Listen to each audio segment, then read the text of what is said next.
अस्सलाम वालेकुम वरहमतुल्लाहि वबरकातुहू। उम्मीद है जी सब खैरियत से होंगे। आज का जो टॉपिक है क्लास का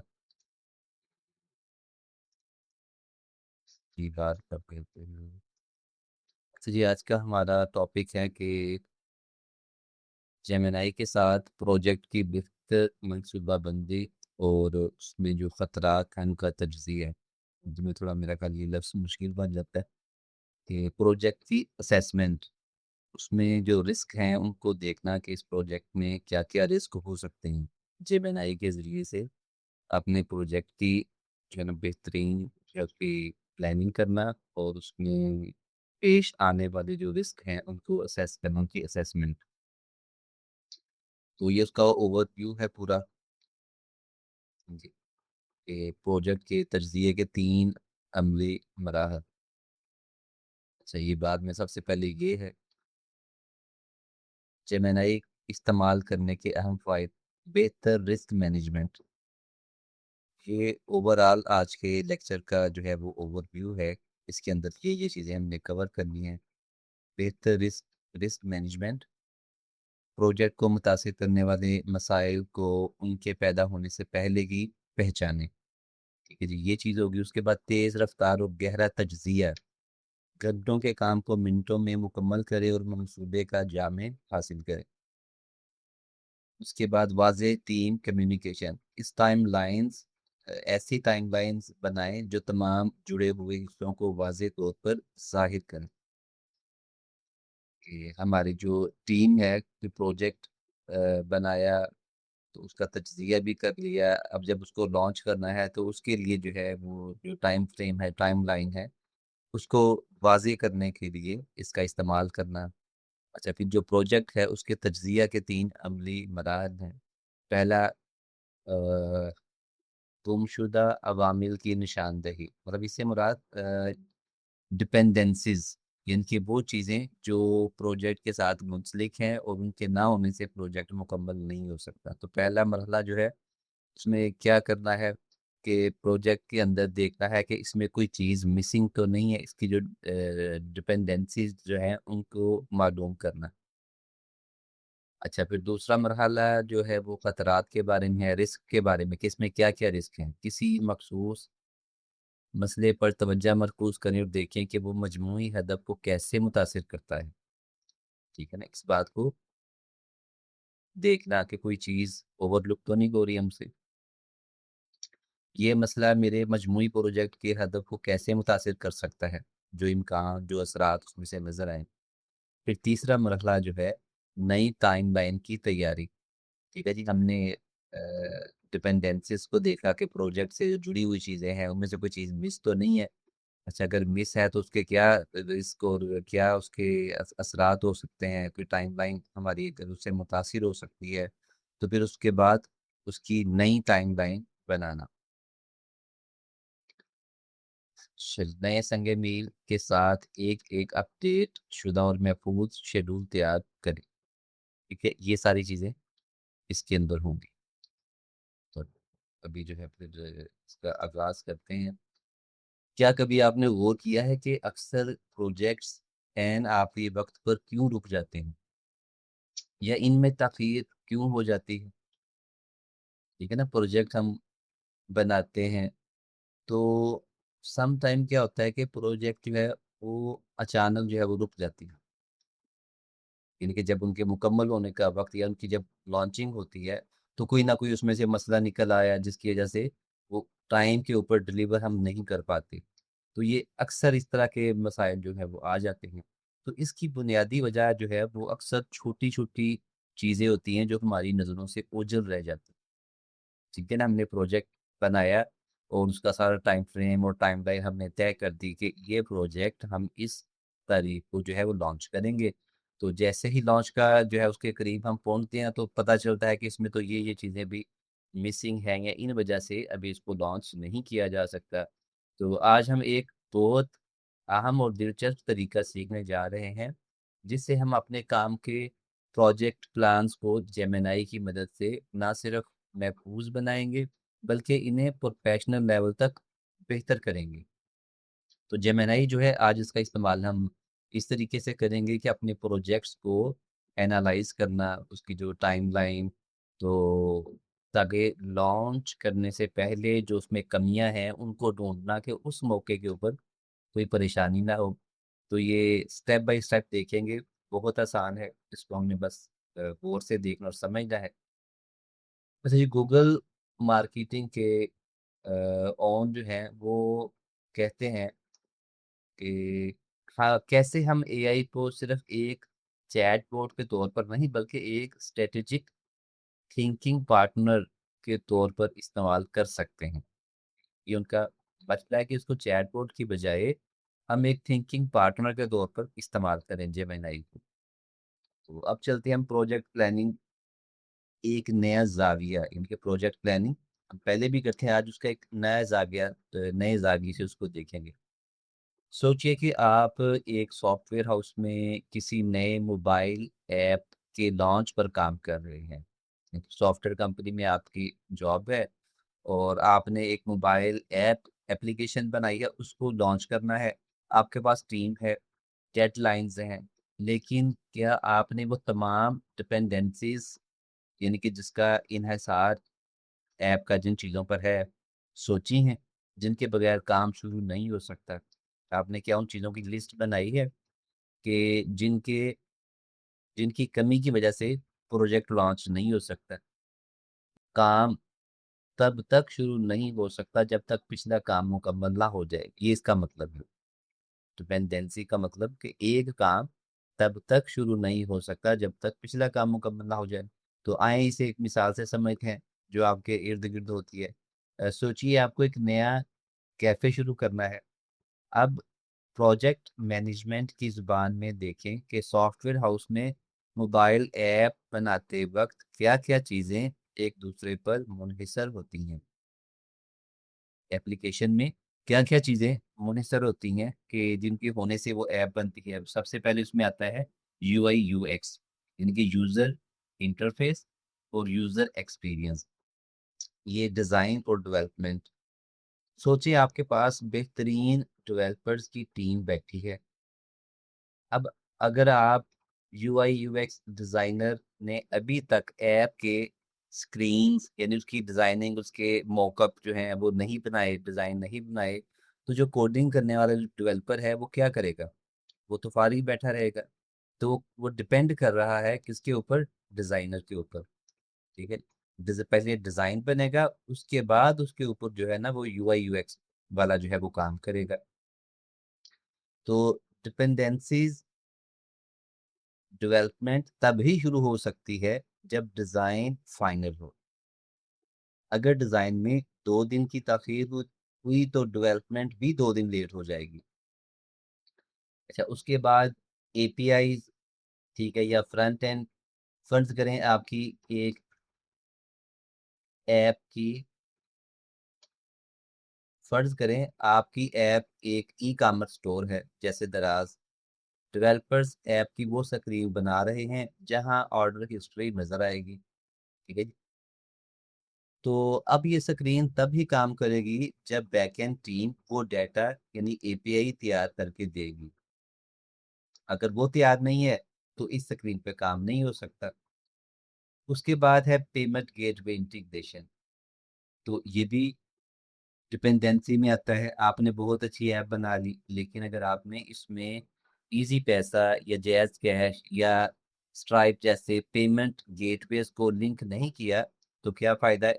ये भी एक डिपेंडेंसी है कि जब तक उसमें जो है ये पेमेंट गेटवे ऐड नहीं होगा, तो वो तो काम नहीं करेगी। डिपेंडेंसी, आप मार्केटिंग टीम को लॉन्च की तारीख नहीं दे सकते।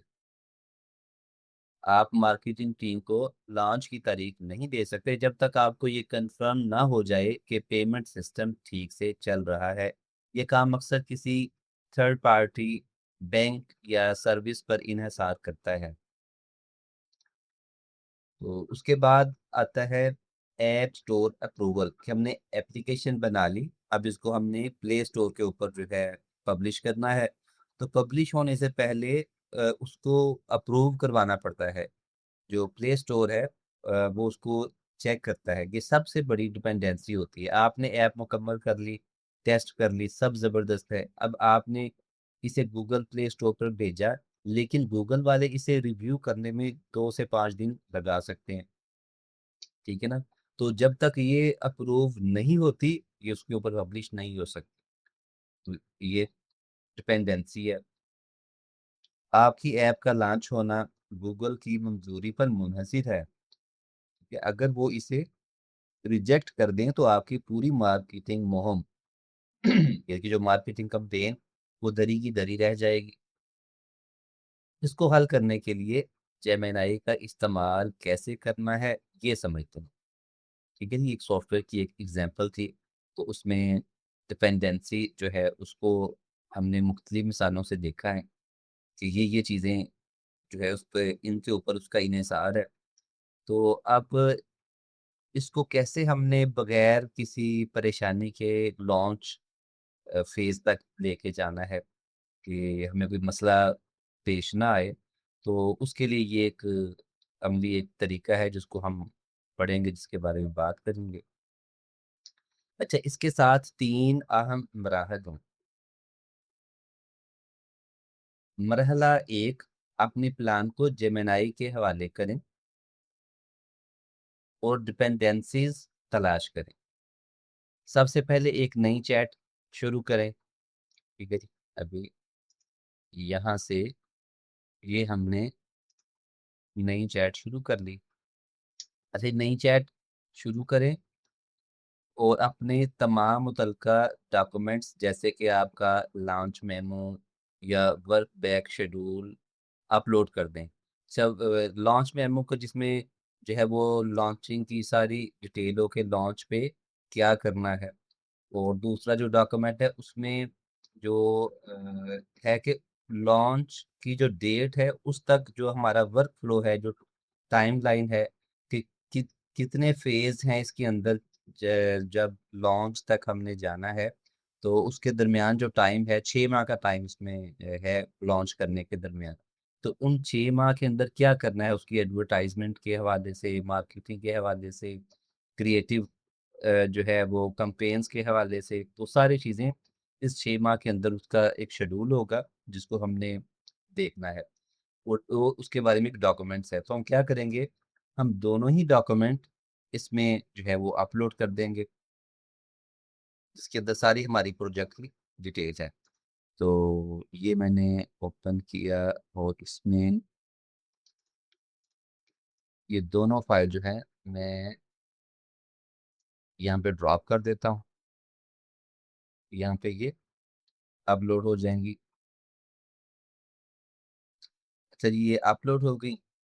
इसमें एक जो है वो तो लॉन्च मेमो है और दूसरा है वर्क बैक शेड्यूल। तो अपलोड होने के बाद अब जेमिनी को हमने एक प्रॉम्प्ट देना है।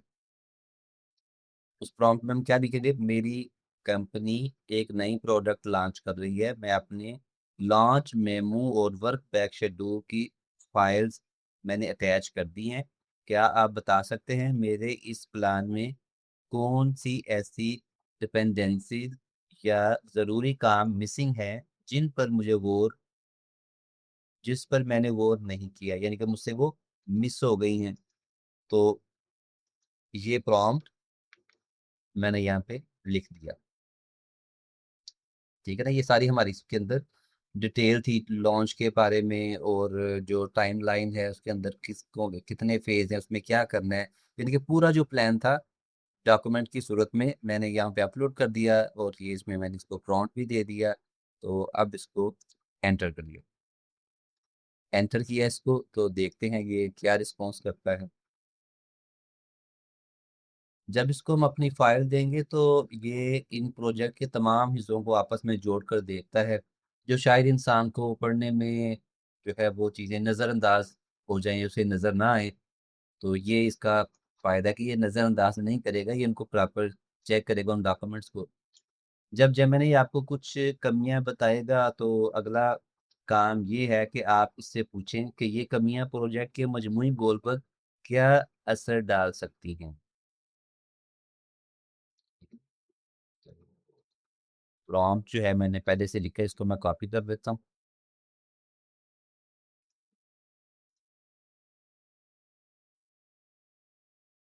ये कमियां क्या असर डाल सकती हैं, लेकिन पहले कमियां देख लें क्या इसने बताई हैं।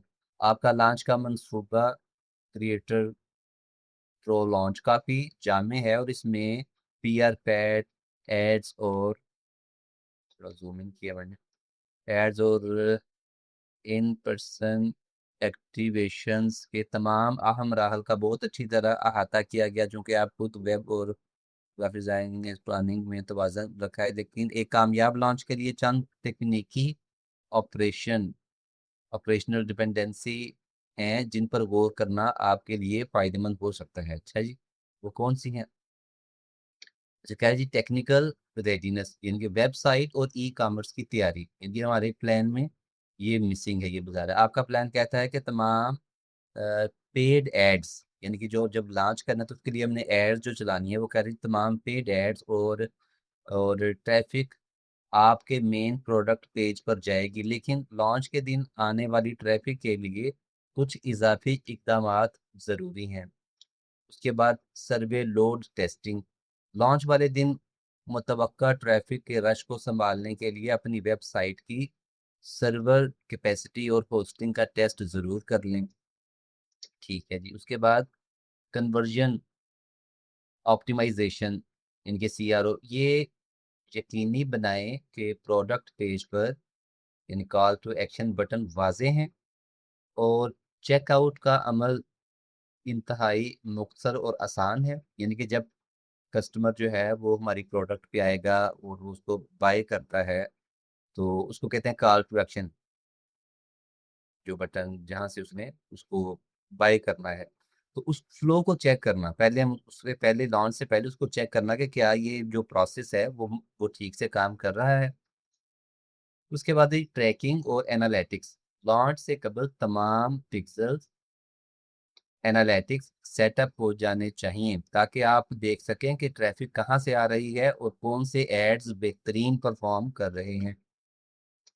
अच्छा जी, ये एनालिटिक्स जो है ये ट्रैफिक को ट्रैक करने के लिए यूज़ होते हैं, जिसमें गूगल ये पिक्सल भी है और गूगल का एनालिटिक्स जो है ये भी इसको भी इसी के लिए यूज़ किया जाता है। तो इनको अपनी वेबसाइट के साथ कह रहे हैं जी, उसको कॉन्फ़िगर आपको कर लेना चाहिए उससे पहले, कि ऐसा ना हो कि वेबसाइट आपकी ठीक है, एड्स भी चल रहे हैं, लेकिन अगर ये एनालिटिक्स आपने इसको कॉन्फ़िगर नहीं किया तो ट्रैफिक का अंदाज़ा नहीं हो सकेगा। हमने एड्स भी जो चलाई हैं तो हमें ये भी पता नहीं चलेगा कि कौन से एड्स से ज़्यादा ट्रैफिक आई है। तो अगर वो चीज़ें हमारी ठीक होंगी, एक्टिव होंगी पहले से, तो हमें पता चल जाएगा कि कौन सी ऐड ज़्यादा अच्छा परफॉर्म कर रही है, ताकि जो अच्छा परफॉर्म नहीं कर रही हम उनको चेक करें, उनको रिव्यू करें और उनको एडिट कर सकें, उनकी कमियां जो हैं उनको दूर करें। अच्छा, उसके बाद कस्टमर सपोर्ट और ऑपरेशंस, अगरचे वर्क बैक शेड्यूल में मॉनिटरिंग एंड रिस्पॉन्स मोड का जिक्र है, लेकिन लॉन्च के दिन के लिए अमली सपोर्ट का होना ज़रूरी है। उसके बाद एफएक्यू और सपोर्ट स्क्रिप्शन, एफएक्यू और सपोर्ट स्क्रिप्शन कस्टमर के आम सवालात जैसे शिपिंग, वारंटी या प्रोडक्ट के फीचर के लिए पहले से सवाल जवाब, इनकी एफएक्यू तैयार रखें। ठीक है ना। अब मौके के ऊपर अब कस्टमर ऐसा सवाल पूछता है तो वो आपको उसका अगर जवाब आप नहीं दे पाते तो बहुत एम्बेरसमेंट हो सकती है और बड़ा ही नेगेटिव इम्पैक्ट होगा। तो उसे कहते हैं एफएक्यू, जो रूटीन में पूछे जाने वाले सवालात होते हैं, फ्रीक्वेंटली आस्क्ड क्वेश्चंस।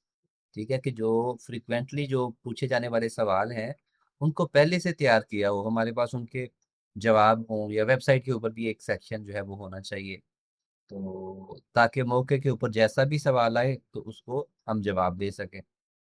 उसके बाद वापसी और वारंटी पॉलिसी, चूंकि ये एक नई प्रोडक्ट है इसलिए रिटर्न और वारंटी की वाज़ेह पॉलिसी वेबसाइट पर नुमायां होनी चाहिए ताकि कस्टमर्स में एतमाद पैदा हो। ठीक है जी, ये भी अच्छी बात है जी, इसको भी देखना चाहिए। Post launch retention, post launch engagement, आपका शेड्यूल लॉन्च वीक सितंबर 2027, 8 सितंबर 2027 पर ख़त्म होता है, लेकिन लॉन्च के बाद के मराहल भी आते हैं, इतने ही आम हैं। Email email nurture sequence. इन लोगों के लिए एक प्लान बनाएं जिन्होंने दिलचस्पी तो दिखाई लेकिन खरीदा नहीं, ताकि इन्हें फॉलो अप ईमेल्स के जरिए वापस लाया जा सके। यानी कि जो विजिटर हमारी वेबसाइट पर आए, हमने जो नई प्रोडक्ट लॉन्च की है, तो एनालिटिक्स से ही हमें पता चलता है कि ये विजिटर जो है ना, या पिक्सल से पता चलता है ये विजिटर आए लेकिन उन्होंने बाय नहीं किया। तो अब एक ऐसा जो है वो ईमेल या फॉलो अप बनाया जाए जिसकी वजह से हम उनको दोबारा अपनी वेबसाइट पे या उन्हें खरीदने के लिए जो है वो इंगेज कर सकें। रिपोर्ट और रिव्यू कलेक्शन। प्रोडक्ट के खरीदारों से फीडबैक और रिव्यूज लेने का एक खुदकार सिस्टम तैयार रखें, ताकि आप किसी सोशल प्रूफ में इजाफा हो, आप ताकि आपके सोशल प्रूफ में इजाफा हो। यानी कि रिव्यूज के लिए भी एक सेक्शन बना होना चाहिए, उसमें ऑप्शन होनी चाहिए कि कस्टमर जिनको प्रोडक्ट अच्छी लगे उसके बारे में अपना वो रिव्यू देना चाहें, तो उस पर वो अपना फीडबैक दे सकें। तो फिर ये जो चीज़ें हैं ये सोशल प्रूफ के तौर पे जो है इनको आप यूज़ कर सकते हैं, और नए आने वाले कस्टमर के लिए जो है वो एतमाद की वजह बनती है। अच्छा, फिर हंगामी सूरत हाल, कॉन्टिजेंसी प्लानिंग। अगरचे आपने लॉजिस्टिक्स और प्रोडक्शन की टाइमलाइन सेट कर ली हैं, फिर भी एक प्लान बी होना ज़रूरी है। बैकअप प्लान, अगर किसी वजह से इन्वेंट्री की तरसील में तखीर हो या किसी इवेंट जैसे क्रिएटर सूट पॉपअप में कोई तकनीकी मसला आए, तो क्या मुतबादल रास्ता मौजूद है। ये तय करना आपके स्ट्रेस लेवल को कम करेगा। आपके ख्याल में इनमें से कौन सा हिस्सा आपकी मौजूदा टीम या वर्क फ्लो के लिए सबसे ज़्यादा चैलेंजिंग हो सकता है? ठीक है जी, ये इसने जो इसे कमियां नजर आई इसने हमें बताई। अभी हमने देखना है कि इसमें से कौन सा मसला ज्यादा जो है वो क्रिटिक है, जिसमें ज्यादा परेशानी हो सकती है, या जो हमारी लॉन्चिंग को मुतासिर कर सकता है। तो उसके लिए भी जो है वो एक हम इसको प्रॉम्प्ट देते हैं, इसी से पूछते हैं। अच्छा जी, इसको हमने कहा कि ये कमियां प्रोजेक्ट के मजमूई गोल पर कितना असर डाल सकती हैं।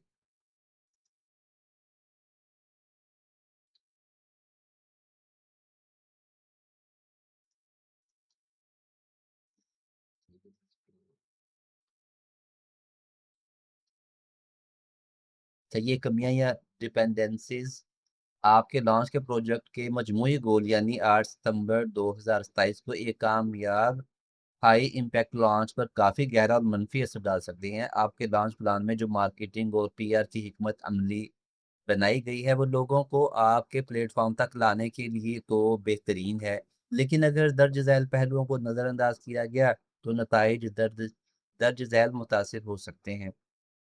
सरमायाकारी सरमायाकारी और ज़िया, यानी कि आरओआई, रिटर्न ऑन इन्वेस्टमेंट। आपने पेड एड्स और इन्फ्लुएंसर मार्केटिंग पर भारी बजट और वक्त लगाया। अगर वेबसाइट की तकनीकी तैयारी जैसे लोड लोड टेस्टिंग या यूएक्स में कमी रह गई, तो आपकी खरीदी हुई ट्रैफिक जब साइट पर पहुंचेगी और साइट स्लो होगी या चेकआउट में एरर आएगा, तो कस्टमर फौरन वापस चले जाएंगे। ठीक है, ये उसने उसके खतरात बताए कि ये मसला हो सकता है अगर ये आपने इसको चेक ना किया तो। कि कस्टमर तो हमने पेड ऐड भी चलाया, अब उससे ट्रैफिक भी आई, यानी कि लोग आए वेबसाइट के ऊपर खरीदने के लिए, लेकिन अब हमारी साइट की परफॉर्मेंस अगर स्लो हुई या सर्वर का भी मसला हुआ, तो वो जो हमने रकम पे करके जो विजिटर हम लेकर आए थे वो वापस चले जाएंगे, वेबसाइट से वो छोड़ देंगे। नतीजा आपकी इश्तहारी मुहिम यानी कि जो हमारी एड कैंपेन का बजट ज़ाया हो जाएगा और आपका सेल्स का टारगेट पूरा नहीं होगा। ठीक है जी, इस तरीके से ये सारी उसने उसमें चीज़ें हमें बताई हैं कि इसमें ये मसले हो सकते हैं, तो इसको हम देख के डिसाइड कर सकते हैं, या वो कमियां हमारे सामने आ गई अब हम इनको फिक्स कर सकते हैं, अपनी प्रोडक्ट लॉन्च से पहले इन सबको फिक्स कर सकते हैं। तो चलिए इस खास मसले पर बात करते हैं जो इसने पहले जवाब में बताया, अगर ये काम वक्त पर ना हुआ तो क्या ये मेरी लॉन्च की डेडलाइन को मुतासिर करेगा? यहाँ आप किसी सीनियर मैनेजर के साथ बैठकर अपनी प्लानिंग को चैलेंज कर रहे होते हैं। ठीक है ना, ये जो काम है ना जो जेमिनी पे करेंगे ऐसे ही है कि हम किसी सीनियर मैनेजर के साथ बैठकर अपनी प्लानिंग जो है उसको उसको चैलेंज कर रहे हैं। ये अमल आपको प्रोजेक्ट के खतरात से पहले ही आगाह कर देता है। ठीक है, ये जो हम वर्किंग करेंगे जेमिनी के ऊपर, तो ये हमें जो वो जो मसाइल वक्त के ऊपर पेश आएंगे उससे पहले ये हमें बता देगा कि ये मसले हो सकते हैं, ताकि हम उनको टैकल कर सकें। तो अब तीसरा मरहला जो है वो है, आखिर में जब आपको पता चल जाए कि क्या क्या मिसिंग है, तो अब जेमिनी से करिए कि वो आपके लिए एक अपडेटेड टाइमलाइन बनाए। ठीक है ना, पहली जो टाइमलाइन है हमने जो 8 सितंबर की बनाई है, कब इसमें ये मसले हैं, तो अब चूंकि इन पे भी काम करना है तो हम जेमिनी को कहते हैं कि हमारे लिए नई टाइमलाइन बनाए, ताकि वो एनालाइज करे कि इन मसाइल को हल करने में कितना टाइम लग सकता है, तो उसके मुताबिक जो है वो उसमें जो है वो हमें नई टाइम लाइन जो है बना दे, उसमें एडिशन कर दे।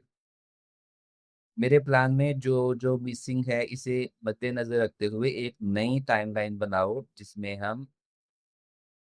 जिसमें अहम माइलस्टोन्स दर्ज हों, और ये भी बताओ कि मेरे असल प्लान में अभी भी क्या चीज़ है जो मैं भूल रहा हूँ। ठीक है जी, मेरे प्लान में जो मिसिंग है उसे ही हमने कहना है कि वो चीज़ें बताओ। उसने बताया, फिर हमने जो है उन चीज़ों को देखा कि इससे क्या असरात हमारे जो है वो लॉन्च गोल के ऊपर क्या असरात हो सकते हैं, फिर उसने वो बताया। तो अब हम उसे कहते हैं कि मेरे प्लान में जो मिसिंग है इसे मद्देनजर रखते हुए एक नई टाइमलाइन बनाओ, जिसमें अहम माइलस्टोन्स दर्ज हो, और ये भी बताओ कि मेरे असल प्लान में अभी भी क्या चीज़ है जो मैं भूल रहा हूँ। क्या आपने गौर किया, ये सारा अमल हमें सिर्फ वक्त नहीं बचा कर देता, बल्कि हमारे प्रोजेक्ट के मुवासलात यानी कम्युनिकेशन को भी बेहतर बनाता है। ये जो हमने 3 स्टेप जो इस पे वर्किंग की है, तो ये सिर्फ टाइम ही नहीं इसमें बच रहा, ये हमारे प्रोजेक्ट की कम्युनिकेशन को भी बेहतर बनाता है। जब आप अपनी टीम के सामने एक ऐसा प्लान लेकर जाएंगे जिसमें हर मुमकिन खतरे यानी कि रिस्क का हल पहले से ही मौजूद हो, तो आपका एतमाद एक अलग ही सतह पर होगा। ठीक है ना, कि जब पता हो कि जिसमें जो भी मसले हैं उसको मैं हल कर चुका हूँ या मेरे पास उन मसलों का हल है, तो फिर कॉन्फिडेंस लेवल आपका नॉर्मल नहीं होगा। तो खुलासा जो हमने पढ़ा इसका ये है कि डेटा फ्राहम करना, कि जो प्रोजेक्ट हो प्रोजेक्ट के बारे में हमने भरपूर डेटा यानी कि सियाको सबाको टेक्स्ट जो है जितना हो सकता है उसको देना है, ताकि सारी जो है हमारी प्लानिंग उसके सामने हो। उसके बाद फिर सवाल करना है, एआई से कहें कि वो आपके प्लान में नकाइश ढूंढे। दूसरा और तीसरा जो था वो था बेहतर प्लान बनाना, खतरात को समझते हुए